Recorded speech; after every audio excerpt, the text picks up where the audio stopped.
The Los Angeles Coliseum, seen over the years of hundreds of important sporting events. Today, thousands of fans from across the country gather to watch Mickey Thompson's Off-Road Championship Grand Prix, a unique race that poses a tremendous challenge to drivers and their four-wheel drive vehicles. Race time draws near, and as the fans file in, the activity here in the pits intensifies.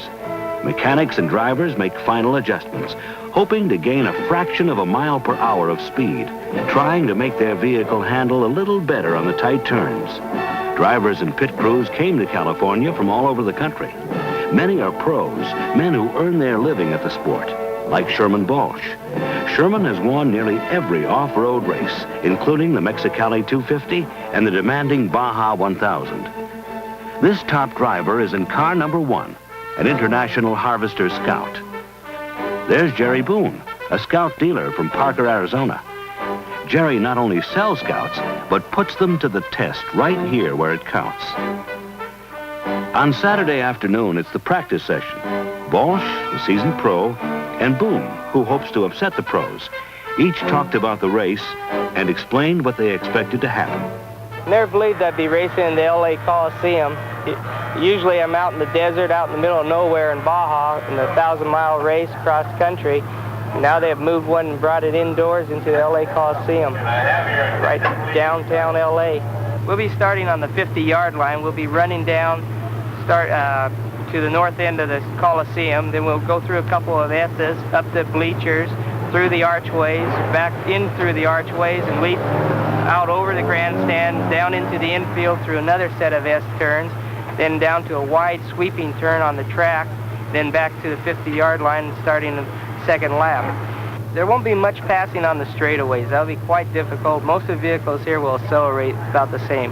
When I go out to take a course like this, I look for places where most of the other vehicles are not making as good a time. Everybody can go fast down the straightaway, but if there's a certain way of getting through a corner or through the archways and out of them quick, this is what I look for. Coming down, jumping out of the arches and down the grandstand, you can make some extra time. Most people tend to let off going downhill, and it's your first instinct, and if you could put your foot in it, you could pick up some time there. This course will be rough on the suspension and also on the drivetrain as far as blowing gears, because when you get airborne, you come down and you gain, your traction is tremendous because of all the weight of the vehicle coming down. So if you're free-revving your engine, you come down, you can blow the gears or transmission. If you're not on them enough, you will be losing time. So that'll be one area to watch. And then just because we're going to be hitting the jumps wide open and getting it in the air, springs and suspension will be the other area that will be taking the most abuse.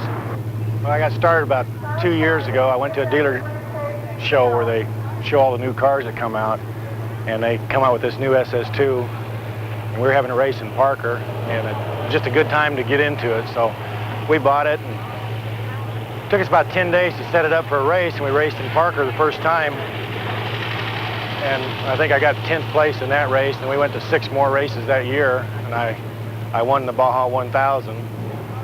And according to that, I mean, doing that with the vote and everything, I got Rookie of the Year for 1977. We did real good the first year. We finished every race, and since that time we finished a lot of seconds last year. Sherman Balch and Rodney Hall, they're our competitors. Sherman drives an International, and he's a man to beat in the races. Him and Rodney Hall are the guys that we go after all the time. If we can stay up with them and beat them, we figure we've done a good job. So right here in the middle of LA and the smog and a jillion people, they set this course up, and it's a what you'd call a fender bender. It's wheel-to-wheel driving. They've got jumps in there where we can roll over and do quite a bit of damage. Stuff that we don't do out in the desert is what we have to do here. I think the International is a lot better. It's built a lot stronger. We've got a heavier front end, a heavier frame, and I think the Scouts will do real good here. They'll take the punishment and keep going. So this is why we've got them. We're gonna win it. We're not gonna try to win it. We're gonna win it. Okay, thanks. Now it's race time, and all the practice and last-minute adjustments are over. Drivers and vehicles take to the track for a ceremonial appearance before the roaring crowd. In a few minutes, these vehicles will be hurtling around this tortuous circuit, a course designed to test the skill, courage, and endurance of the drivers and the mechanical durability of their four-wheel drive vehicles. But now the ceremonies are over, and the race is about to begin.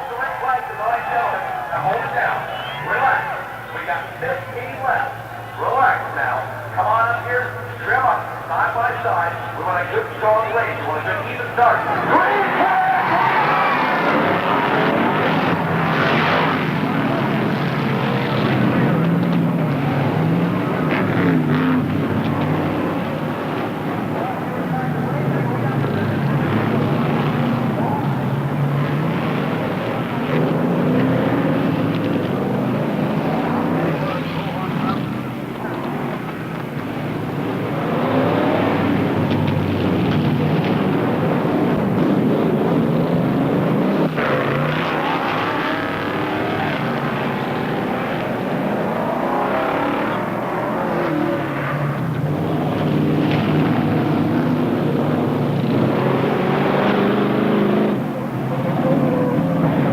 It's only early in the race, but Jerry Boone, driving car number 8, has taken the lead. Jerry and his Scout are setting a blistering pace.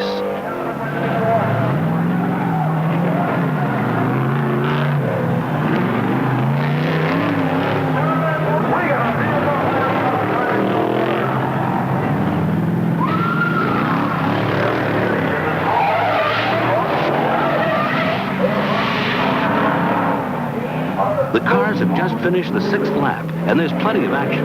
Jerry Boone continues to fight off challengers and holds the lead. Sherman Balch and his Scout aren't far behind, and the crowd begins to sense the possibility of a 1-2 Scout sweep. But Balch won't see the checkered flag today. He loses control going into a turn, fights to regain control, and ends up here, with his car hanging over a cement retaining wall. Sherm's out of the race, but unhurt. Oh, okay. And he explains what happened. What happened on that turn? A little too hot into it, and the ground had a little too much bite. It just started to lift up, and I had my choice of either letting it go over or turning out of it and taking the wall head on. I decided to roll it instead of going to the wall. There was enough time to turn out, but it would have been the concrete straight on. It doesn't move very far. Now it's late in the race, and Jerry Boone, the Scout dealer from Parker, Arizona, is leading the way. His dream of beating the pros begins to take on the form of reality as he continues to fight his way through the turns, up the ramp, and over the punishing bumps, holding the lead. Only 4 cars remain in the field. The others are all casualties of accidents or mechanical failure. And now, the moment Jerry Boone hoped for is only seconds away. It's the last lap. Jerry heads for the finish line and the checkered flag. Less than a lap to go now. They make their way around the serpentine course. It's minutes for the carousel jump. His closest challenger fails to catch him. The race belongs to the handsome young driver from Arizona. Jerry Boone wins it.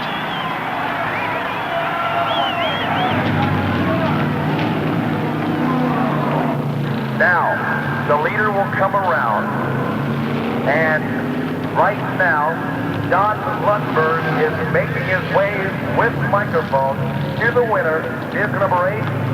Don, we'll turn it over to you now. This used to be one of the wildest races you've ever driven in, Jerry. I'm sure you were not aware of the action that was going on behind you. It was outstanding. What are your opinions? What do you think of stadium-style four-wheel drive racing? We ran harder than we ran during qualifying, that's for sure. Just every time I looked back, somebody was right on me, so I just had to keep going faster and faster. And the car held up, and it's just beautiful. I can't ask for anything better. Congratulations. Thank you. Thank everybody that had something to do with the stadium. Thank you. And so, the day ends with victory for Jerry Boone, who came to the Coliseum with a dream of beating the pros to the checkered flag. He did what he set out to do.